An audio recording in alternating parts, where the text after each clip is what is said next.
Bonjour à toutes et à tous, je suis ravie de vous retrouver aujourd'hui pour une nouvelle vidéo et il s'agit de nouveau d'un bilan couture.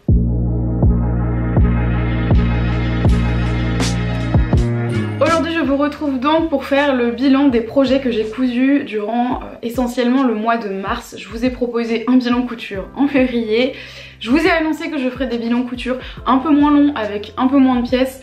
Il se trouve que je n'ai absolument pas tenu mes engagements, j'ai pas eu le temps de filmer avant et j'ai beaucoup cousu ces derniers temps. Il se trouve que je pense que comme pour beaucoup d'entre vous, la couture c'est un moyen de s'échapper, d'arrêter de penser à plein de trucs et ça a été un moyen pour moi en fait juste de déconnecter de mon boulot, de pas mal de choses ces derniers temps. Donc j'ai beaucoup cousu, alors j'ai cousu raisonnable, j'ai cousu pour le printemps, donc c'était plutôt une bonne énergie pour rentrer dans cette nouvelle saison. Je suis assez contente de coudre des pièces qui vont vraiment m'être utiles pour le printemps 2023. Je vais vous présenter tout ça, je vais essayer d'être assez rapide quand même sur les pièces pour ne pas y passer 3 heures, même si je le sais la vidéo va quand même durer au moins 30 minutes. En tout cas j'espère que le bilan couture vous plaira, n'hésitez pas à me dire en commentaire quelles sont vos pièces préférées et puisque vous cousez aussi pour le printemps, pourquoi pas.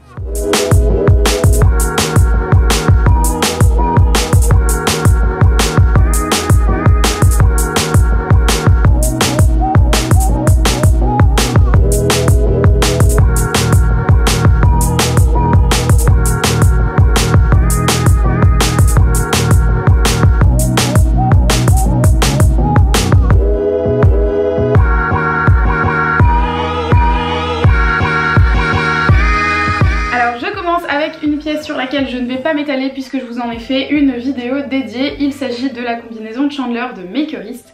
C'est une combinaison que j'ai cousue dans un tissu de seconde main. Il s'agit, alors je pensais que c'était un jacquard mais a priori ce n'est pas un jacquard, en tout cas dans une toile de coton assez épaisse, rose Valentino, vraiment très très belle.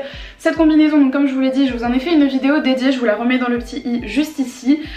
C'est une vidéo que j'ai adoré tourner et c'est une combinaison que j'ai adoré coudre. Vraiment, je vous explique pas à pas dans la vidéo comment je la réalise, quels sont les ajustements aussi que j'ai fait, comment je réalise ma toile, comment est-ce que je modifie ma toile, etc. Je vous montre vraiment le pas à pas.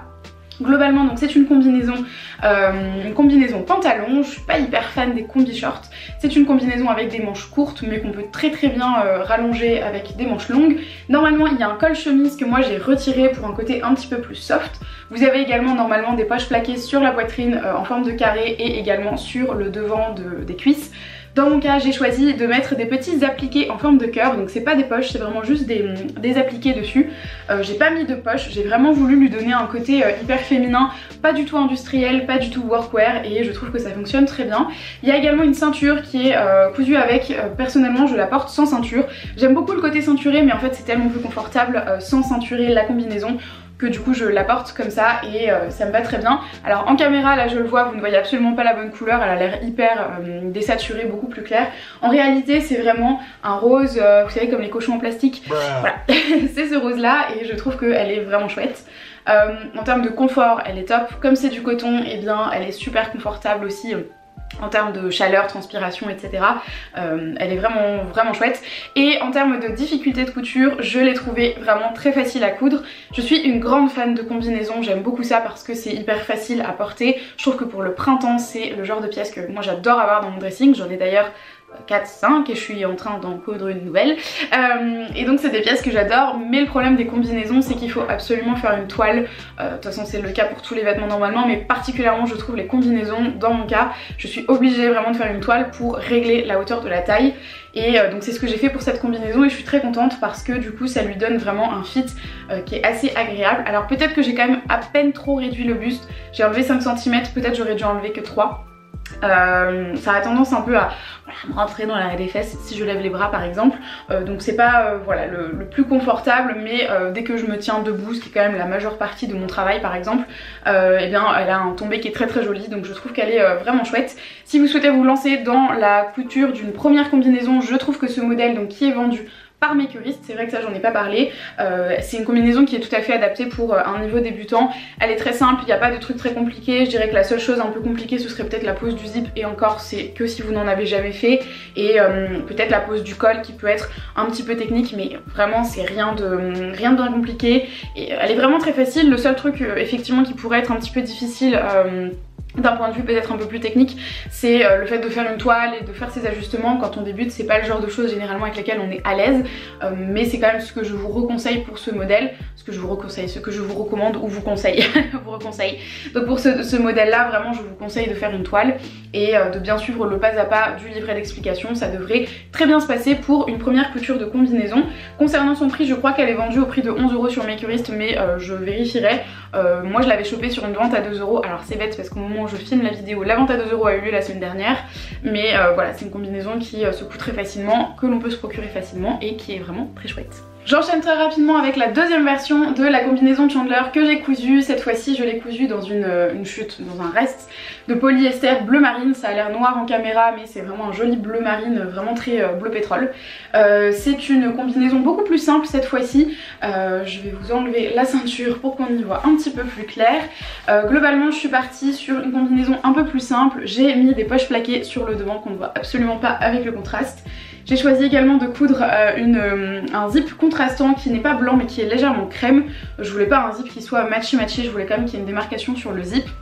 Cette combinaison là, comme je l'ai cousue dans du polyester, elle a l'avantage de ne pas se froisser du tout, donc ça je suis assez contente. C'est la version de Chandler qui est un peu la version de tous les jours. Je dirais que ça ferait même peut-être une combinaison qu'on pourrait porter pour un événement un peu formel. Je me dis pour un entretien d'embauche ou ce genre de choses, ça fonctionnerait très très bien. Pour le coup, voilà, pas de difficulté non plus, je l'ai cousue exactement comme la première, j'ai juste pas fait les mêmes détails. Pour cette combinaison là, je n'ai fait aucune surpiqûre, ce qui n'était pas le cas de l'autre. L'autre, j'ai vraiment surpiqué toutes mes coutures. Là, je me suis contentée de faire juste des surjets et de rabattre mes surjets. Je n'ai pas forcément surpiqué parce que ça me prenait plus de temps et surtout que je voulais pas lui donner ce style là. Pour cette combinaison, je me suis inspirée d'une combinaison que j'avais enregistrée sur Pinterest il y a très très longtemps. Et c'est là aussi où je me dis que c'est assez intéressant quand on a justement des applis comme Pinterest, d'enregistrer en fait des épingles régulièrement et enfin régulièrement, quand vous allez vous balader sur l'appli et d'y revenir de temps en temps. Et des fois il y a des épingles qu'on a enregistrées il y a très longtemps qui ressortent des années plus tard et qu'on finit par coudre avec le temps, avec l'expérience, avec le bon patron. Donc je suis assez contente d'avoir réalisé cette combinaison, je la trouve très chouette et elle est très adaptée, je trouve, pour le travail. L'autre je la mets plutôt pour des sorties, voilà, des journées off, des week-ends, des choses comme ça. Je vais la prendre pour partir en vacances en Espagne, je pense que ce sera de circonstance, mais voilà, je voulais une version un petit peu plus portable pour la vie de tous les jours et cette version bleu pétrole est très adaptée.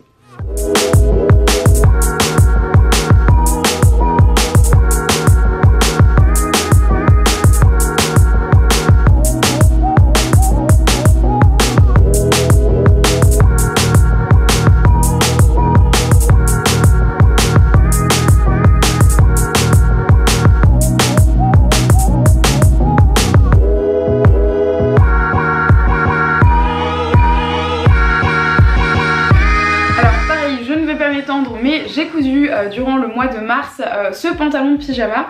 Je l'ai réalisé à partir de la toile de ma combinaison de Chandler. Je détaille également toutes les étapes dans la vidéo dédiée à cette combinaison. Et autant vous dire que ça, c'est ma couture la plus rentable à l'heure actuelle. C'est un pantalon de pyjama que je mets tous les jours. En fait c'est simple, je la mets le matin, enfin je mets ce pantalon le matin quand je me lève, je le mets le soir en sortant de la douche jusqu'au moment où je vais me coucher. Je dors pas avec parce que je suis pas hyper fan des pantalons pour dormir. Par contre pour traîner à la maison, c'est vraiment la tenue en fait pour traîner. C'est juste trop adapté, c'est le genre de couture dont j'avais besoin. C'est vraiment le genre de truc utile mais pas très excitant, on va pas se mentir. C'est le genre de projet en fait qu'on coud, mais voilà, quand on le fait on n'est pas ouhou, j'ai trop hâte d'avoir mon vêtement. Alors qu'en fait c'est le genre de vêtement que je porte le plus puisque je le mets vraiment tous les jours sauf quand je le lave.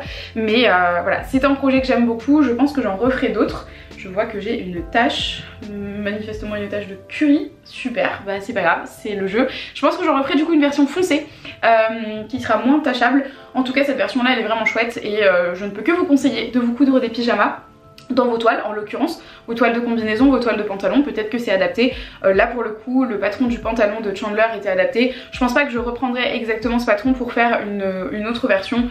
Voilà, je suis pas sûre que ça se justifie. Peut-être que je prendrai un autre patron, que je testerai d'autres patrons adaptables en pantalon de pyjama. Et puis j'ai toujours aussi un pack de pyjama, je crois c'est envoûtante de chez Poplin et Linen, donc pourquoi pas tester ce patron là. Ça suppose quand même que je l'imprime, que je découpe. et j'ai carrément la flemme, mais voilà, pourquoi pas. En tout cas vraiment c'est la couture que j'ai le plus portée ces derniers temps et que j'adore vraiment. Je ne peux que vous conseiller de vous coudre des pyjamas. Alors je continue dans le workwear et dans le pyjama cette fois-ci, alors là ça ne rend rien du tout. J'ai cousu le cardigan Ariana de la Maison Victor. C'est le cardigan qui est dans l'avant-dernier numéro de la Maison Victor, donc qui est sorti en novembre-décembre 2022. C'est un cardigan que j'avais repéré puisque c'est un cardigan qui est fait pour être cousu dans de la maille, en tout cas dans du tricot, dans des tissus tricot, des choses comme ça. J'avais envie en fait avec mon pantalon de pyjama d'avoir un cardigan un peu sympa qui irait bien avec. Je me suis dit que cette chute de maille, alors c'est une maille polyester, c'est pas le plus adapté mais j'ai cette chute là donc autant l'utiliser. Donc je me suis dit que cette chute de maille polyester légèrement texturée serait hyper adaptée pour pouvoir faire ce cardigan. Alors effectivement maintenant le seul hic c'est que quand je mets le cardigan avec le pantalon, que ce soit la forme, le fit, l'ensemble, les couleurs, etc. j'ai l'impression d'être dans Star Wars, donc c'est assez marrant. Voilà, ça me donne un petit look Luke Skywalker assez sympa. En tout cas c'est un cardigan que je n'ai absolument pas apprécié coudre. C'est assez rare que j'ai des coutures où vraiment je me dis ah ouais ça c'était horrible à coudre, j'ai pas du tout aimé. Mais alors pour le coup ce cardigan là c'était l'enfer. Première chose c'est que la Maison Victor, alors est-ce que j'ai loupé une info? Je suis pas sûre puisque j'ai relu les instructions et j'ai pas l'impression d'avoir loupé d'informations.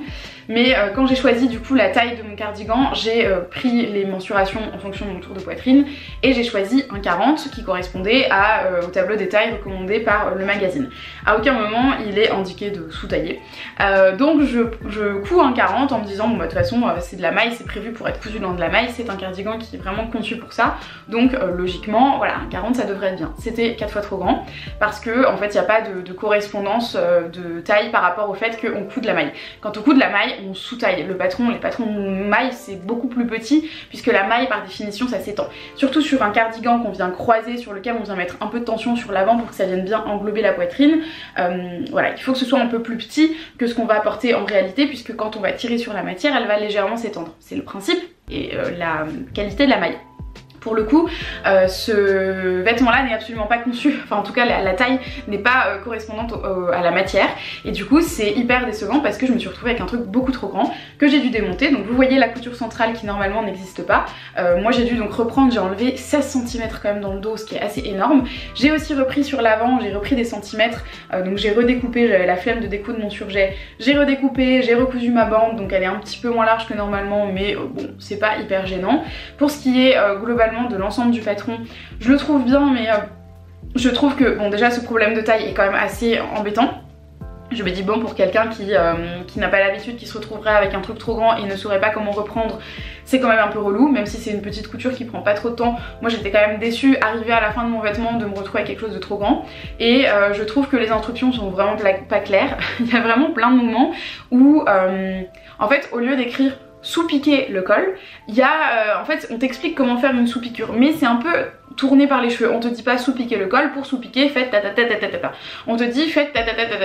Et toi tu dois décrypter en disant attends, ce qu'ils sont en train de m'expliquer c'est une sous-piqûre. Parce que moi tu me dis sous-piqûre, je sais le faire, je vais juste venir me dire bon bah là je sous-pique mon col, bon voilà.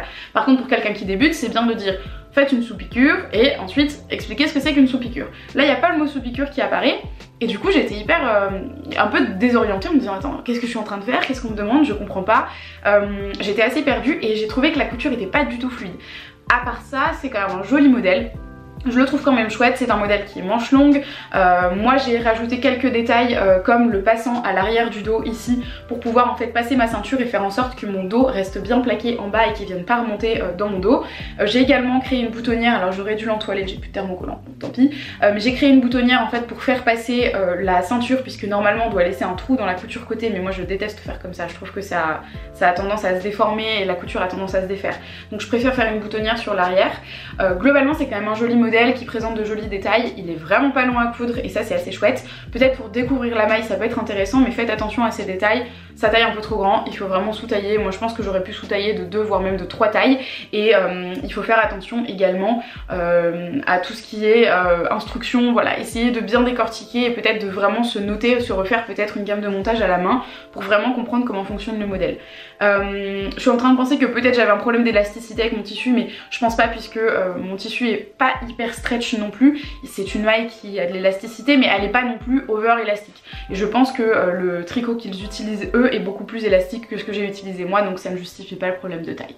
Voilà.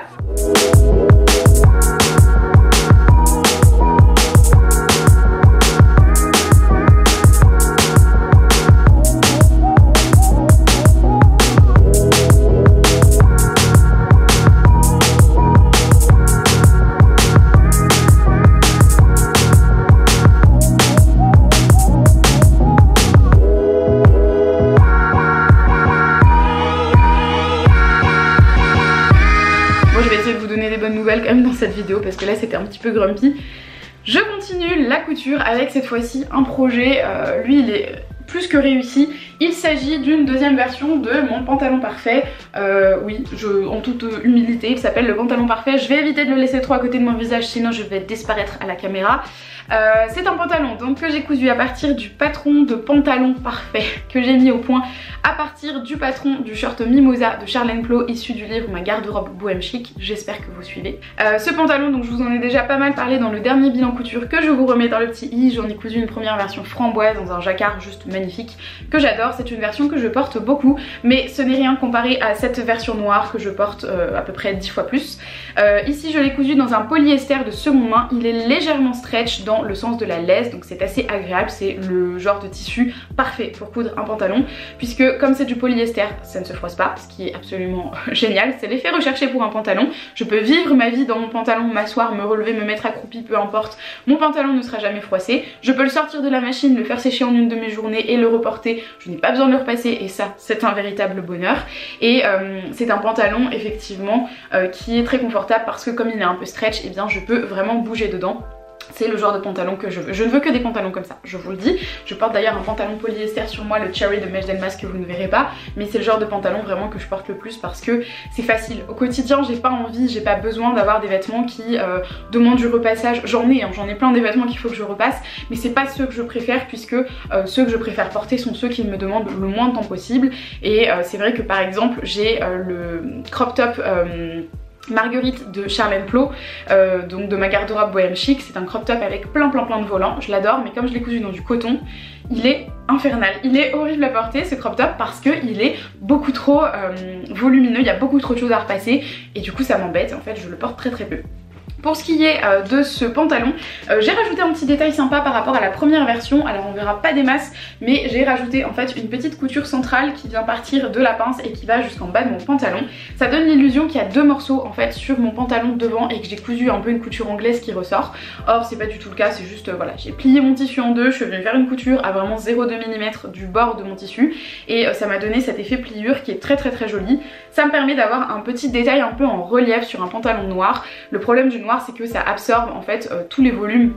C'est aussi pour ça qu'on porte du noir pour s'amincir puisque en fait le noir aplatit les volumes, on a moins cet effet de mise en volume du corps et donc ça a tendance à avoir un côté très plat. J'aime bien ce côté un petit peu plat mais c'est un petit peu ennuyeux, donc pour redonner un petit peu de relief à mon pantalon j'ai choisi de faire ces deux coutures là. Ça lui donne aussi un petit côté Victoria Beckham que j'aime beaucoup personnellement, même si je porte mon pantalon avec des t-shirts et des baskets voilà, je le trouve juste génial. Petite modification que j'ai faite par rapport à la dernière fois, j'ai rajouté 3 cm sur le pantalon puisque ma première version était un petit peu courte. Là c'est vraiment un pantalon qui vient casser sur les chaussures, c'est à dire qui vient vraiment se déverser sur la chaussure et c'est quelque chose que j'aime beaucoup. Je trouve que c'est très joli et c'est un effet que je plébiscite on va dire pour mes pantalons.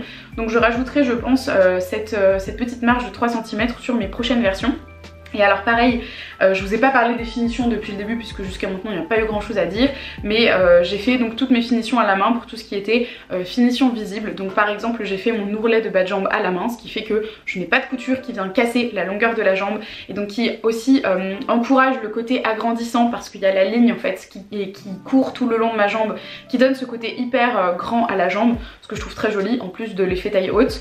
Donc j'ai pas cet effet en fait cassé en bas de jambe avec une couture verticale, une couture horizontale par exemple, et je trouve que c'est beaucoup plus discret, c'est un côté beaucoup plus chic.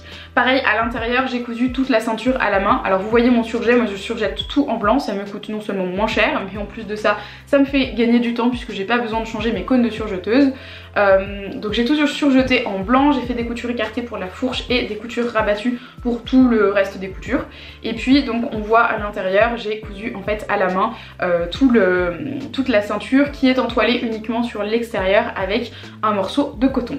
Je crois que c'est tout pour ce pantalon, je l'aime beaucoup. Vraiment c'est le pantalon que je porte le plus, c'est le pantalon que je mets je pense un jour sur deux. Ça me fait un peu mal au cœur quand même de porter du noir, mais je dois dire que ce pantalon en fait il est tellement confortable et il va tellement avec tout, enfin en tout cas avec beaucoup de choses dans ma garde-robe que je ne peux pas m'empêcher de le porter vraiment, je pense un jour sur deux, c'est assez symptomatique maintenant.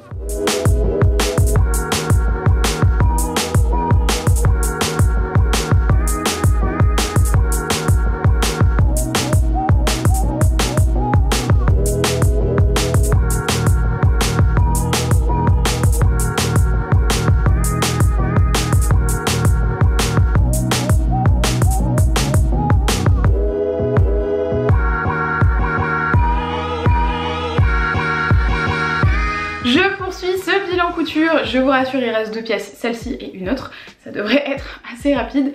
Je poursuis donc avec un projet sur lequel je suis encore un petit peu mitigée. Je vais vous expliquer pourquoi. Donc il s'agit de la robe Myriam de Atelier des Premières que j'ai cousue dans un coton vert émeraude. Alors en caméra vous le voyez vert délavé, un peu Saint-Étienne, pas très beau. En vérité c'est un très joli vert émeraude, vraiment très flashy, assez vraiment très dense. C'est une très belle couture, une très belle couleur avec de très belles coutures, n'est-ce pas? Pour ce modèle, donc en fait j'ai cousu le crop top Myriam que j'ai rallongé. En fait j'ai juste fait un rectangle froncé pour faire une jupe et du coup transformer ce crop top en robe. Donc j'ai pas cousu la basque qui vient sous la poitrine. Pour ce qui est donc de ce modèle, il se caractérise en fait par une encolure carrée sur le devant avec 2 petites pinces, une encolure carrée sur le dos avec le petit lien qui vient maintenir en fait les épaules et faire en sorte que ça ne tombe pas. Vous avez également des manches froncées très jolies, dans mon cas des manches longues que je suis venue terminer par un élastique au poignet. Je n'ai absolument pas respecté la finition de bas de manche puisque j'ai fait une coulisse. Vous avez donc dans mon cas 2 rectangles comme je vous l'ai dit, 2 rectangles d'1 mètre que je suis venue froncer, donc ça double en fait, j'ai fait des fronces x2 sur le devant et sur le dos pour avoir une jupe. Pour ce qui est des finitions, avant de vous parler un petit peu de mes difficultés, j'ai fait plein de petites jolies finitions, j'ai fait des sous-piqûres au niveau du col pour vraiment avoir un très beau col carré qui se place bien. J'ai également terminé l'ensemble de mon ourlet à la main parce que je n'avais pas de fil vert émeraude et que je n'avais pas envie d'en acheter, et donc je me suis retrouvée à faire 2 mètres d'ourlet à la main, ce qui était un vrai bonheur. J'ai fait ça dans la télé et j'ai adoré ça. Voilà, j'ai fait le moins de couture visible on va dire avec mon fil blanc puisque vous le verrez peut-être, j'ai cousu la coulisse de bas de manche avec du fil blanc. J'ai également cousu les petits liens comme ça avec du fil blanc visible. C'est 2-3 petits détails qui se voient pas énormément, mais quand même ça me chagrine d'avoir du fil blanc et pas un fil vert, mais la flemme a pris le dessus pour le coup. Pour ce qui est des difficultés de ce modèle et pourquoi je suis un petit peu mitigée, alors c'est pas un modèle qui est difficile à coudre, le top est doublé, c'est très joli, il y a beaucoup de jolies finitions, vraiment je le trouve génial, je trouve que le patron est très bien. Je n'ai pas suivi les instructions de couture parce que c'est le genre de modèle sur lequel en fait ça coule de source, c'est fluide et donc je lis même pas les instructions, donc ça je saurais pas vous en dire plus, mais je pense que pour Atelier des Premières vous pouvez y aller les yeux fermés, c'est une très bonne marque, franchement j'aime beaucoup les patrons. En revanche, le souci que j'ai eu, c'est que je n'ai pas fait de toile. Mais oui, vous avez raison, je n'ai pas fait de toile. Et c'était une erreur puisque j'aurais pu faire tout simplement une toile du haut. Ça ne m'aurait pas pris beaucoup de tissu, ça ne m'aurait pas pris beaucoup de temps. Mais ça m'aurait permis de me rendre compte que les pinces sont 4 cm trop haut par rapport à ma poitrine, puisque j'ai une grosse poitrine, je fais un bonnet D et pour le coup j'ai fait une taille 40 pour cette robe là, et en fait je me retrouve avec des pinces qui arrivent vraiment là alors que moi mon point de poitrine il est là. En gros, pour vous donner une idée, ça fait que la ligne ici qui est censée être sous la poitrine se retrouve chez moi au milieu de ma poitrine, vraiment sur mon téton. Alors j'ai envie de vous dire que ce serait pas gênant dans la vraie vie, dans la vie de tous les jours. Je suis sûre qu'on va en fast fashion, on achète ce genre de robe sans se rendre compte. D'ailleurs sur ce genre de robe normalement en fast fashion il n'y a même pas de pince, donc on se rend pas compte que la stature est pas la bonne. Mais là pour le coup en fait c'est un peu chiant parce que j'ai vraiment la ligne de fronce, donc la ligne de volume sur la poitrine. Donc ça fait encore plus de volume, ça fait aussi un volume qui part de là et qui part tout droit, donc on dirait un petit peu que je suis enceinte, ce qui ne me plaît pas des masses. Je pense que c'est aussi parce que Au Fil d'Agathe a cousu cette version là récemment et qu'elle est enceinte, donc peut-être que je fais un transfert, mais moi je ne suis pas enceinte et j'ai pas prévu de l'être pour l'instant, donc je sais pas quoi faire. C'est une robe en fait qui est pas hyper flatteuse au niveau de ma stature, parce que je n'ai pas fait de toile et que je n'ai pas réglé la stature par rapport à ma morphologie. Donc le problème vient de moi, c'est pas un problème de patron, c'est juste que j'aurais dû prendre le temps de faire la toile de cette partie là. Ça m'aurait pris vraiment très peu de temps, vraiment très peu de tissu, et ça m'aurait fait gagner, si vous voulez, un petit peu de temps aussi de torture mentale, puisque pendant quelques jours je me suis dit est-ce que je la change, est-ce que je refais le devant sachant que j'ai plus de tissu, comment est-ce que je fais. C'est un coupon que j'avais acheté neuf il y a des années parce que j'avais flashé dessus en mercerie, et du coup voilà, j'avais un coupon de 3 mètres et j'en ai plus du tout. Donc je sais pas trop quoi faire avec cette robe. Je l'ai portée une fois, c'était confortable, je me sentais bien, je la trouvais chouette, mais c'est pas le modèle que je préfère et je suis un peu déçue finalement d'avoir un modèle sur lequel je suis pas 100% emballée et sur lequel je me dis pas waouh c'est incroyable, j'adore ce modèle et je vais le mettre tous les jours.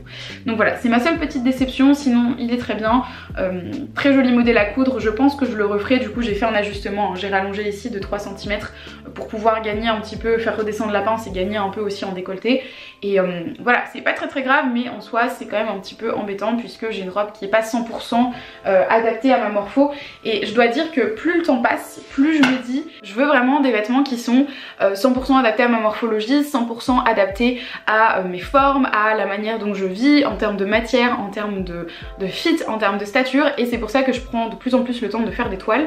Mais pour le coup cette robe là en fait je me suis fait avoir en me disant c'est un modèle atelier des premières, je sais que ça taille super bien, je sais que c'est des super bons patrons donc je vais y aller les yeux fermés. J'y suis allée les yeux fermés et malheureusement pour moi c'est pas une stature qui me correspond.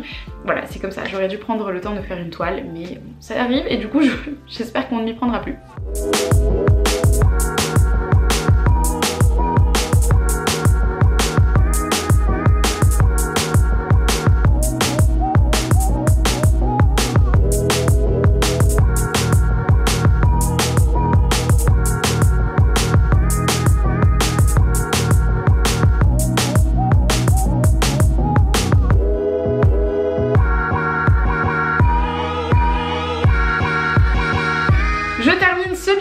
Avec donc la dernière pièce que j'ai cousue, et on reste dans le vert émeraude, on reste toujours dans une caméra qui n'aime pas les verts au niveau du capteur, mais bon c'est pas très grave. J'ai cousu donc une nouvelle version de la veste Madame Dita de Studio Schnittreif. C'est une veste que j'avais chopée il y a des années sur Makerist lors d'une vente à 2 €. C'est une veste toute simple, un petit peu workwear, avec de très jolis détails vraiment très simples, que j'ai cousu dans un velours côtelé vert émeraude de seconde main que j'ai trouvé à l'association Ami à Épinal. C'est là que je trouve la majorité de mes tissus pour ceux qui se posent la question. C'est un très beau velours côtelé, je le trouve magnifique autant par la couleur que par la matière. Il était légèrement stretch dans le sens de la longueur, alors je ne sais pas si c'est une caractéristique du velours côtelé ou si c'est uniquement mon tissu à moi, mais en tout cas c'est vrai qu'il avait ce côté stretch qui était un petit peu déroutant parfois et qui m'a valu quelques petites galères au niveau de la pose du zip, que j'ai également acheté de seconde main et que j'ai trouvé également chez l'association Ami à Épinal en même temps que ce tissu. Alors pour ce qui est de cette veste là, elle est donc entièrement doublée. Si vous voulez savoir comment j'ai doublé cette veste, j'en ai fait une vidéo il y a des années lorsque je cousais un ensemble en toile de Jouy. Donc c'est là que je patronnais en fait la doublure de ma veste. Sinon c'est une veste qui est non doublée. Vous avez les parmentures avec le patron mais pas la partie doublée. C'est assez simple à faire, hein. Globalement je vous explique tout et c'est très facile. Je vous remets la vidéo dans le petit i si ça vous intéresse. Pour ce qui est donc de la doublure, j'ai utilisé un satin de polyester de seconde main blanc. Je trouve que c'est assez joli d'avoir le contraste avec le blanc. J'ai choisi de mettre le moins de détails possible. C'est une veste par exemple qui a un col sans pied de colle, ça c'est assez joli, c'est pris en sandwich en plus dans la doublure donc c'est sympa. J'ai choisi donc de la zipper pour avoir un côté un petit peu casser le côté du velours côtelé qui peut peut-être être un petit peu trop, soit un peu trop enfantin, soit un petit peu trop habillé. On a l'habitude par exemple des vestes de costard en velours côtelé. Là pour le coup je voulais lui donner un côté un peu féminin mais en même temps un petit peu sportwear. J'ai également choisi de rajouter un petit pimson, ça c'est la petite déco, c'est une petite couronne. Je l'aime beaucoup et vous l'avez aussi beaucoup aimé sur Instagram. J'ai fait le choix également de rajouter des poignées de manches en bas pour la finition puisque je ne sais toujours pas faire la finition des manches doublées. Vous savez quand on retourne, c'est un truc qu'il faut que j'apprenne à faire, c'est sur la liste des choses que je dois apprendre à faire cette année. Globalement c'est une veste qui est très simple à coudre. Je sais que Elsa de Pasquale Le Chat m'avait demandé si c'était un bon patron. Franchement je vous le recommande, je trouve qu'elle taille bien. C'est une taille M ici les marges de couture sont comprises, elles sont de 1 cm si je ne dis pas de bêtises. C'est pas le genre d'info que je vous donne d'habitude mais je me dis why not. Et c'est un patron qu'on trouve régulièrement en vente à 2 € sur Makerist, donc c'est plutôt pas mal. Alors mon seul regret pour cette veste, c'est que c'était la première fois que je cousais un velours côtelé. Et le problème c'est que le velours côtelé c'est très épais et comme j'avais du stretch dans ma longueur, en fait j'avais du stretch en longueur et aussi en biais du coup, et j'ai eu pas mal de difficultés. Par exemple au niveau de la pose du col, j'ai pas mal de plis dans le col, assez bien en caméra on les voit magnifiquement bien. J'ai des plis au niveau du col, j'ai des plis au niveau des entournures, je n'ai pas réussi à rattraper ces plis là. J'aurais aimé pouvoir les rattraper, découdre et refaire, mais je les refais plusieurs fois au niveau des entournures et je n'ai pas réussi à avoir quelque chose de net. Donc j'ai un peu lâché l'éponge, je me suis dit qu'avec un peu de repassage et en mouvement ça devrait pas trop se voir. Voilà, c'est le cas, ça se voit pas énormément mais c'est pas non plus incroyable, donc voilà, c'est mon seul regret. Sinon c'est une très belle veste, je l'aime beaucoup et j'avoue que j'ai beaucoup de plaisir à la porter. Comme c'est du velours côtelé, elle est quand même assez chaude, donc pour l'intersaison en ce moment où en Lorraine on se tape de la pluie et du gris, actuellement derrière moi il pleut, voilà, je me dis que c'est idéal pour une petite couture de printemps et j'en suis ravie. C'est tout pour ce bilan couture, ça faisait beaucoup de pièces mais j'ai vraiment eu une frénésie couture ces dernières semaines et j'avoue que ça m'a fait du bien, ça m'a vraiment permis de, voilà, de faire le point sur plein de choses et d'arrêter de penser. C'est vraiment, pour moi la couture c'est un moment où juste je me pose derrière ma machine et je ne pense à rien d'autre, donc ça me fait beaucoup de bien et j'avoue que j'apprécie énormément. Pour ce qui est des prochains projets qui arrivent, je suis déjà en train de faire, de commencer à coudre la combinaison Aracaju de Cut and Sew. Je vais faire ma toile, je vais essayer de réfléchir à tout ça, je pense pas vous en faire une vidéo puisque j'aimerais bien pouvoir la coudre comme ça en décousu le soir tranquille à la maison. En tout cas je vous en donnerai des nouvelles, j'espère qu'elle va vraiment bien se présenter cette combinaison puisqu'elle peut être trop belle en cacheur comme ça, le côté cache-cœur peut être très joli. J'espère donc que ce bilan couture vous aura plu, qu'il vous aura donné peut-être envie de coudre du velours côtelé, du vert, des pantalons parfaits, etc. N'hésitez pas à me dire en commentaire ce que vous en avez pensé et quelle est votre pièce préférée de ce bilan couture. N'hésitez pas aussi à me dire ce que vous êtes en train de coudre. Je vous dis à la prochaine pour une prochaine vidéo, on ne sait pas quand, ça c'est le mystère, ce sera la surprise. Je vous souhaite une très belle journée, une très belle soirée et je vous dis à la prochaine. Ciao!